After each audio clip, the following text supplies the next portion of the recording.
In today's video, unfortunately, we need to talk about a brand new named tropical storm, Milton, in the southwestern Gulf of Mexico.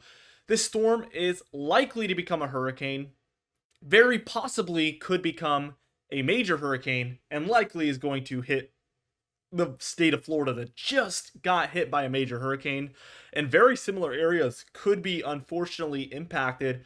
We're watching the Tampa Bay area very, very closely, and also Cape Coral, Fort Myers, that area as well. I know there's a bay in there, and that is another area that we're watching. Whoever ends up just to the south of this storm will be hit the worst, unfortunately. So let's just dive into things. We're taking a look at some historical tropical tracks from this same area that Milton is coming from. So we see Milton is located in this bubble here, and really a lot of these storms headed almost directly northward from this point, or took an eastern curve, eventually turning northward, or a lot of these actually just kind of entered into this area. As you can see, this one was really wacky, but basically doing something like this was the main track. We do have this group of storms that hit into Florida from this area, but as you can see, 1859, 1877, 1888, and 1871. All of these storms in the 1800s, I was kind of confused about this. It seems like from 1859 to 1888, we had 4 or 5 storms track through this exact area from the same origins of Milton. As you can see, a few of those were hurricanes in the yellow. Tropical storms are green, by the way. And then orange, I think, is a category 2 at least. So we had a couple of stronger storms move through here, but it has been a long time since we've seen a track like this, and it is very rare, as you could tell. Nestor in 2019 is almost just the closest example, and it moved almost in a northeasterly direction the whole time. So I wanted to get this point across early because this is just an unusual situation, to say the least. A few of these did cross from the Pacific into the Gulf of Mexico the same exact way, but many of them just kind of formed in this area. Just an interesting fact there. We are going to go over the overall upcoming pattern kind of in the beginning here. We will look at the temperature anomalies as well briefly, and then we're going to do a full-blown hurricane deep dive into this storm. I'm very concerned about it, especially because we just had Helene, and also because we have almost record warm temperatures in the Gulf of Mexico. We talk about how tropical systems kind of eat up the warm temperatures of the waters underneath them, and cool it down, and usually they kind of deter any future development in those areas for a little while. But we still see the Gulf of Mexico, even the eastern Gulf of Mexico, dealing with very far above normal temperatures, even in the same area that Helene hit. So this is going to be a prime environment for tropical development, and I would not be surprised if we see a category 3, 4, or 5, unfortunately, from this one as well. It's almost the same feeling as Helene, but thankfully this one is not expected to head up, through Florida into Georgia and into the Appalachian Mountain Range. That would be truly devastating, obviously, to see a back-to-back system like that. This one does expect to cross over Florida and off the east coast of Florida. The main concern for any other states would actually be if it heads up the east coast a little bit, perhaps the Outer Banks or something like that could see some impacts. That's kind of going to be your bigger secondary risk, if you will, from this system. So let's just go over the upcoming pattern. We're going to go over the precipitation, the winds, all the hurricane models, the spaghetti models, the kind of intensity guidance, and the National Hurricane Center today on this tropical system. So it's going to be a big one. So, dig in. We're going to be here for a while. Let's just take a look. This is kind of like this afternoon time frame on Saturday the 5th, and we do have this stronger low over southern Canada that we've been talking about. This is going to bring a cold front, and we already see it kind of taking place. This cooler dip is coming. We do see our tropical storm is located somewhere in there. Lots of moisture around out ahead of it as well. Let's take a look at Sunday afternoon. We already have an intensifying storm here on this European model. And this storm is expected, like we mentioned, to kind of head eastward, kind of a little east-northeast at times. Something like that is the expected track at this point. This low, still intense underneath the Hudson Bay here. Stronger cold front now, bringing winds, showers, thunderstorms perhaps. But not only that, we get kind of a trough moving into the east here by this point. Let's keep going. I want to take us straight into Monday. We're going to try to fly through this. We see that our tropical system is developing even stronger, 991. We will be deep diving into this even on this European model in a minute. So we're just kind of briefly trying to track where that's headed, but we're going to deep dive into that in a minute. Trough in the east, full-blown trough in the east by Monday the 7th here. So expect cooler temperatures, some dreary weather if you're in this cold front still, and much warmer and drier out west is kind of the trend here. As we keep going towards Tuesday on the 8th, you might notice we have a 975 millibar low pressure center now in the Gulf of Mexico. Likely at least a hurricane by this point. I wouldn't be surprised if it's quite stronger than this even by that point. I mean, we're looking at all day today on Saturday, all day Sunday, all day Monday, and then most of the day on Tuesday by this point. That's almost 4 whole days from now over those ripe warm Gulf waters. I just find it hard to believe that it wouldn't just continue to steadily develop through that whole area. But we'll have to obviously wait and see what ends up happening. As we keep going towards Wednesday, we see it's a 970 approaching the coast of Florida. Not much to discuss over the kind of majority of the United States here. And it hits just to the north of Tampa Bay. This would be a worst case scenario. We'll zoom in on it in a minute, but this would bring the winds, the strongest of the winds, straight into the Tampa Bay, likely bringing the worst possible storm surge to that area. I just saw devastating storm surge. I mean, it's unbelievable seeing back-to-back storms like this. By the time we reach Thursday afternoon, you can see this storm exits off the East Coast, like I mentioned earlier. There is some opportunity for this to track pretty close to the coast, and, I wouldn't even rule out it re-entering the coast here.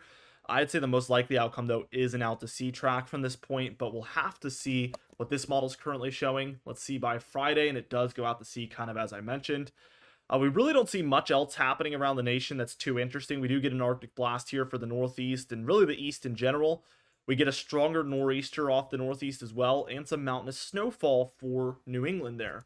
I'd say that's the most interesting thing, and that's kind of your 12th, 13th, 14th, 15th time frame. That would bring much cooler temperatures. Let's dive into it. I mean, we're warmer right now. We do see this cold front roll through here. Here it is. This is Monday the 7th, Tuesday the 8th, Wednesday the 9th, Thursday the 10th. We're seeing cooler temperatures around for the east, just sticking around. And then there's that Arctic blast. It's coming in more as a backdoor Arctic blast here, where it's wanting to really just distribute itself over the east primarily. And really we get much less cooler air for the central states, unfortunately, in this scenario. So that is kind of what we're watching here on this late or I would say mid-month Arctic blast that we've kind of been tracking. Let's just dive into the tropical system. I'm itching to talk about this because I've been really tracking it, talking about it with my girlfriend, tracking this one. I'm very concerned about it. In my day-to-day life, I'm thinking about this storm all the time. This is the wind gusts, so keep that in mind, but this is going to be the strongest winds that these models are outputting. We see it really gain some intensification here over time. This is Sunday afternoon here. We have a maximum of 47 mile per hour wind gusts in there, so it's staying pretty still, and definitely it's going to be interesting to watch. I mean, something that I've really been paying attention to is the fact that this storm is moving a whole lot slower than Helene did. Helene, obviously, will draw that track, but came in sort of like this, and what we ended up getting was a really quick track to the north there. Really didn't start getting its act together until this area, where a lot of development happened. But if we draw this line here, this storm has a whole lot more real estate, obviously, over those warm Gulf waters without any of this land interaction. So that's definitely something that's boding in the direction of development for this system. And not only that, it's moving a whole lot slower across that longer track. So more time over these warm Gulf waters, less land interaction, and overall that leads you to believe that this storm has limitless possibilities for the most part, which is really just not good news. Right now, at this point, it would not be a hurricane yet, obviously. By the time we reach overnight, though, quickly we start moving in that direction. And by Monday afternoon, we are approximately 10 miles per hour away from being a hurricane at this point to the north of the Yucatan Peninsula. By Tuesday here, we're certainly a hurricane at 86 miles per hour, approaching Category 2. Then we hit 114 here on this European model, which would be a Category 3 hurricane according to this European model. And then it kind of strikes at about that intensity or a little bit lower. Obviously, sometimes they do kind of lose that intensity as they're approaching the coast. Keep that in mind. But again, I'll show you. We'll zoom in since we're at the end here, but I want to show you. We are just to the north of the Tampa Bay, as you can see with that eye wall. So these winds would be vigorously wrapping around straight into the Tampa Bay, just like this, which would be absolutely the worst case scenario. Let's take a look at the GFS model. Same format here. We're going to go over the rainfall in a minute, and this is already by Sunday afternoon. This model already has us about 20 miles per hour away from hurricane status. By Monday afternoon, it already has us at Category 1, just a few miles per hour from Category 2 already. So let's take it towards Tuesday, and this would be at easily Category 2. And then before landfall there on Wednesday morning, we're at 105, which would be about 5 miles per hour away from Category 3. So very close in the expectations from these two models as far as the European and GFS model in comparison, as you can see. Let's take a look at the total rainfall. And this is interesting. We definitely have a whole lot more rainfall expected for Florida than we saw with Helene. Obviously, Helene brought historic rainfall to the Appalachian Mountain Range, but as far as Florida's impacts, this would be more rainfall for down there.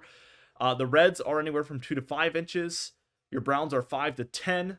These blues within those browns is 10 to 15, and we're even seeing these purples kind of every once in a while here, as you can see, and that is 15 to 20 inches of rainfall. So that is a considerable amount, and it's probably due mostly to this storm being a much slower mover than Helene was. You just have longer amounts of time underneath that heavy rainfall, and that leads towards some really impactful rainfall here, as you can see. The GFS model is in great agreement, especially with the location. But not only that, we're seeing, again, 15 to 20 in these purple areas, very on par with what we just saw from the European model. Here's the wind swath, the wind gust swath. So this is the full storm's maximum wind gusts at any location. So you can find your area, but you can see a lot of areas, at least in the 50, 60, 70 mile per hour range there. Immediately by the coast, that's when we're talking about 80, 90, 100 plus for some folks. Again, that's the European model. Here's the GFS model. Again, very similar in location, a little bit stronger this time around. We're getting over 100 mile per hour winds there for the Tampa Bay area on this particular model. 70 miles per hour in the browns across the state, so reaching the East Coast. And then almost the 80 plus mile per hour areas, kind of those lightish tans, where we're seeing almost the whole state across, like a little swath through there, seeing 80 plus miles per hour. Very interesting. As we don't take a look at the temperature anomalies, don't know why that's still there. We're going to take a look at these hurricane models real quickly. HAFSA. Keep in mind that these models did a much better job with Helene. They do tend to sometimes overdo things. We saw, especially this one and the next one we're going to go over, even overdo the intensity of Helene at about this point in the forecast. So keep that in mind. It was overdone by a little bit, not too much. I mean, it showed probably 20 miles per hour more than what we ended up getting. So we'll take that into account here. But really, these models don't seem to be too much overzealous compared to the other hurricane models at this point. So let's just go through it. By the time we reach tomorrow tomorrow afternoon here, we see 70 miles per hour, which should be 4 away from hurricane status. So likely, yeah, as I click the next frame here, at about 5 p.m. tomorrow, this model has us already at hurricane status at 77 miles per hour. As we reach towards Monday afternoon, it has us at 94 miles per hour, which would be approaching Category 2. Just a couple hours later, we are at Category 2, almost 3. So we're seeing rapid development here on this model. We get up to 127 by later on Monday, which would be almost Category 4. And then we actually get pretty close to Category 5 here. This is 5 miles per hour away on Tuesday morning. Here's Tuesday afternoon, and we're still about quite a bit away. So we don't really get Category 5 status. This is the closest we get, actually. Wednesday morning, we can see we're approaching Florida. 152.5 would be a high-end Category 4, so that's pretty on par with what we saw from Helene. Again, can't really disregard that potential just because of the the area it's going over, the entire Gulf of Mexico, in the favorable waters. We do see it strike very similarly to where we saw the European model show it. So unfortunately, just to the north of the Tampa Bay, which again causes that swirl to move right up that bay, which would force that water up. Already the low pressure brings the water up, but the wind pushing it in causes it to come onto land even more, unfortunately. So really, really bad news on all fronts here. We end up going through Florida there, and then it kind of moves a lot closer to the East Coast, but still not hitting it, I would say. Here is the sister model of that one, and this is by the time we're reaching Monday afternoon. We are at almost hurricane status. By this point, the same point as its sister model, we do see hurricane status here by 5 p.m. tomorrow on Sunday. So we'll see very quickly how accurate this one is tomorrow afternoon, of course. By the next afternoon, we're at 86 miles per hour, so still not even category 2. So we're really seeing a little bit of a slower development from this one than its predecessor that we just looked at. We do get up to 109 by the time we're taking a look at Tuesday on October 8th. So that would be approaching category 3. So it does kind of make up for it here. We do hit category 3 here by the time we're reaching 5 p.m. Here is Wednesday morning, and we get a very similar area impacted, and it strikes between category 3 and 2 there as a major hurricane. And again, this would be the same exact thing. Those winds kind of moving right up to Tampa Bay in a worst case scenario once more. Another hurricane model here, the HWRF. These ones had a little bit of a better handle on Helene, so we're maybe going to put more stock into these ones. Monday afternoon, we're already at 63 miles per hour, or Sunday afternoon, better yet. Tomorrow, still not hurricane status, which is probably more realistic, but already by 8 p.m. we do hit hurricane status. So 8 p.m.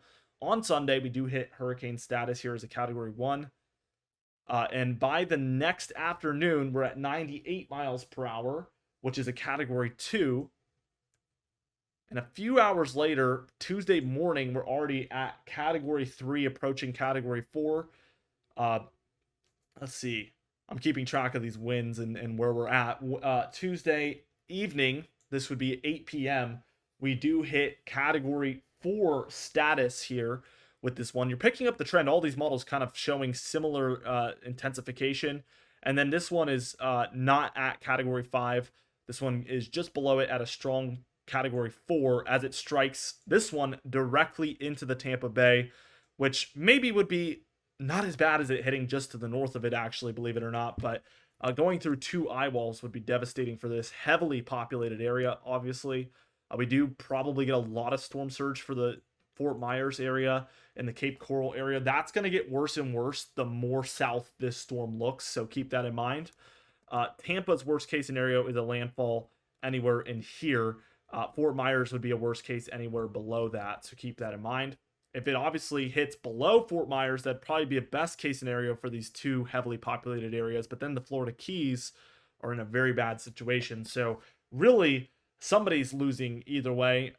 It's an unfortunate situation. Crosses over the state and does stay rather intense off the East Coast. That's been a trend on these, so we'll continue to monitor that. HMON, our final hurricane model, let's just go through it. By tomorrow afternoon, we are not at hurricane status. We do hit it, however, at about 11 p.m. tomorrow on Sunday on this particular model. Let's keep going through. And as we keep going towards the next afternoon, we're approaching category 2, not quite there, and we do hit it by about 8 p.m. So these models are all very, very on par with each other. It's impressive. And these ones are made for hurricanes, by the way, as opposed to your European and GFS model, which are made for everything kind of combined. These models are only made for hurricanes. This is this model's primary purpose. So a lot of times we can get valuable information from these, very valuable. Still at a category 2 by Tuesday morning. As we reach towards that afternoon, we hit 116, which would be a category 3. By Wednesday afternoon, we're at about 124, which is very close to a category 4, not quite there. We do hit it, though, by Wednesday afternoon at about 5 p.m. Category 4, we are 1 mile per hour away from a category 5 on this frame, about half a mile per hour away. Wednesday afternoon, we do not reach Category 5 status here. This storm is actually considerably further north than the rest of them. We get much further north. This would be a little bit better for the Tampa Bay, but it would still be very devastating. It wouldn't be the worst case scenario, but we are still getting some of the stronger winds pushing it up here. This would be a bad storm surge situation once again. A little bit closer to Helene with that track. And look, with that northerly track, the consequences would be direct impacts to the Georgia, South Carolina coast here with stronger winds with the storm just offshore. Very interesting. As we take a look at the spaghetti model guidance from this morning, we see a lot of these models actually showed us south of the Tampa Bay, even Fort Myers and Cape Coral being a direct hit perhaps. Once we updated to this afternoon's model runs, there still is a couple down here. But what's interesting is we have them either to the north or hitting the Tampa Bay, the majority of them in here. So we've seen this little tick to the north. We'll keep you guys updated. We'll show this again tomorrow, but that is a considerable trend to the north over just the past 6 hours. And as planes fly into this storm, by the way, they are going to be taking data and implementing it into these models, and that is going to dramatically increase the data and overall accuracy of the models. So we should see likely that's actually what happened between these two runs. I bet the first flight or first couple of flights moved through here and we got new data as it developed into a tropical storm. Perhaps that's what we saw occur. Who knows? Intensity guidance. This was the overnight run from 8 p.m. last night. And as you can see, 2 models showing category 1. One actually reaches category 2, but the rest were just kind of a weaker tropical storm. Then by the 6Z run, which is 2 a.m., this is what we ended up seeing, and we still had a lot showing just tropical storm, but we had a considerable amount now heading to hurricane status, even stronger category 2 in there. And then this was the run by 12Z, which is the 8 a.m. model run. And look at the difference. There's still a couple stragglers showing only a tropical storm. There is a pretty large grouping showing, category 1 to category 3, but we do have a handful of models already showing category 3 or 4 at this point. So really bad trends when you look at, 1, 2, 3. That is the wrong direction to be heading, especially since we're getting more and more accurate data in here. Really a bad look, in my opinion. It gives me a really bad feeling. Here's the National Hurricane Center, the overall look. We have 2 hurricanes already out there, Kirk and Leslie. An area of interest here where we have a 30% chance of development. Not really too big of a concern at this point. And then we do have Tropical Storm Milton. So let's take a look at that cone forecast now for Tropical Storm Milton. And it still says Tropical Depression 14. This is from 10 a.m. But as you can see, they did expect by 7 a.m. on Monday we would have a hurricane. They don't have any major hurricane status on here at any point. Wouldn't be surprised to see that change here at some point, like we mentioned. But look at the width of their current track. Anywhere from basically where Helene hit in the Big Bend down to the Tampa Bay being about the middle, and all the way as far south as almost the Florida Keys, like the Everglades. So a really wide path. That shows they do have some definitely hesitation to try to pinpoint a track. The models are jumping around. So we should see this, really, really come together. Not going to be surprised if it is a lot closer to the middle here, like Tampa Bay area, just to the north of it, perhaps as far south as Fort Myers, somewhere in there. Even since yesterday and the day before has been where I've been really watching the most. So keep that in mind. Anyway, with all that being said, we are going to continue to keep you guys thoroughly up to date with this storm as we did today. So be sure to subscribe. We do upload every single day.